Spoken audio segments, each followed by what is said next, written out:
Okay, this is a review for the final project for PLC's December 2021. You're welcome to do screenshots of this, or if you'd like to write it down with a pencil and paper, that'd be great as well.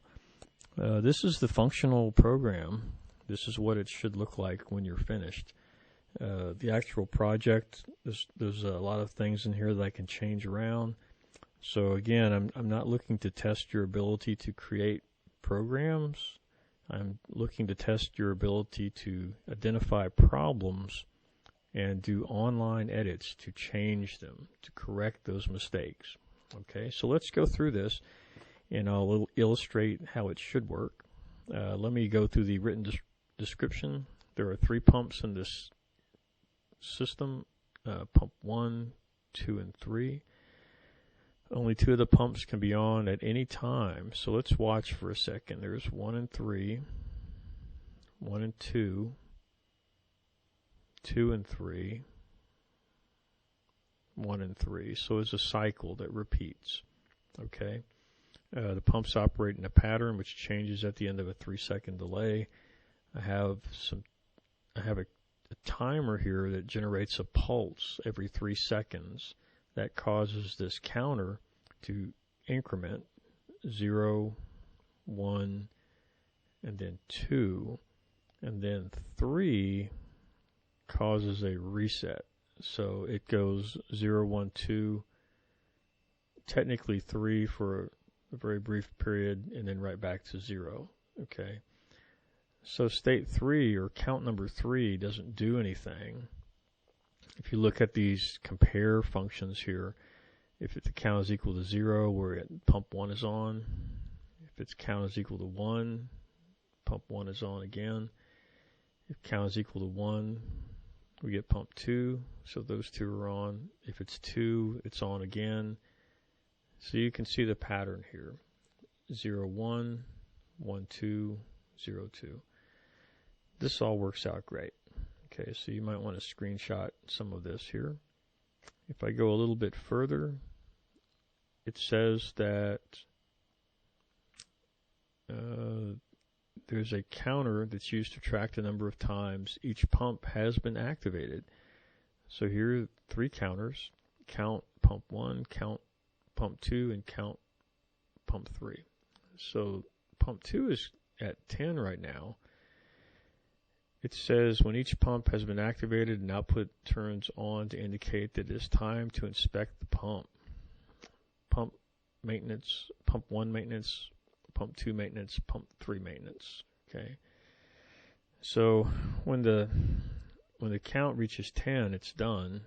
That triggers the timer to start, turns on the output seals itself in, because the count is going to reset after 6 seconds. I want to make sure that that I see the count being done, but also seal it in, because it is going to reset here. So I get a seal in. The timer runs to 6. When it reaches 6, it's done. It triggers a reset on the counter. So it's all tied together down here. Each time a pump turns on, the count increments. When it rolls up to 10, let's watch it run. Let's look at count 2 here. 8,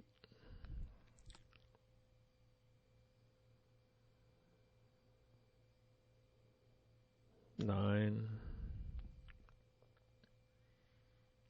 and when we hit 10, we're going to see it seal in right here. See the timer run. You won't see the reset pulse, it's too quick, but you'll see that it clears back to 0 and waits for the next occurrence of 10 right here.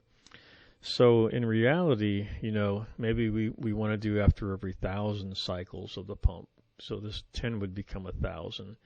And the idea behind a timed reset is that it's automatic, but in reality, we'd have somebody with a key switch or a push button to clear that pump maintenance condition. So this project is modified so that it runs automatically, and it looks good in as a project, we would switch out, we would seal in the occurrence of maintenance, and this right here, the TR1-done or .done, that would be a key switch that I would interrupt to clear the maintenance request. So you can see there's plenty of things in here that I can change to mess this cycle up. I can change the presets. I can change presets here. I could mess around with these numbers in here. I could change these from equals to something else. But the point of this exercise is that you go in there and make online edits to fix them. So it's not that I'm trying to trip you up or cause you to not be able to finish it. This being the maintainer course, the whole goal of this course was to become familiar with the programming technique, the structure of the ladder logic, how to create rungs, how to create tags and label them correctly, so you would understand what this means right here. Output data.0. You know what that means now. How to create timers so that you know there's a preset, there's an accumulator value. So I feel like if you're looking at this and you can at least recognize what they are, and then use your online editing tools to go in there and correct errors. That's where you want to be in this course. Okay. To develop this logic requires more time and effort than we can put into one course like this. There are plenty of little things in here that can go wrong that would mess up the operation as it was written over here. So again, the point is not to trip you up. The point is to get you to understand how this works, to be able to go online with it, make changes, correct errors, and restore it to proper functioning according to the description over here. Okay, so what I'll do here is I'll maybe scroll down a few lines and stop. So if you would like to screenshot this, feel free to do so, or write it down with a pencil. Just stop the video, jot down some quick notes for yourself. This is what it should look like when all is said and done. Okay, so hopefully this helps a little bit, and maybe ease your mind as you kind of get closer to the final project.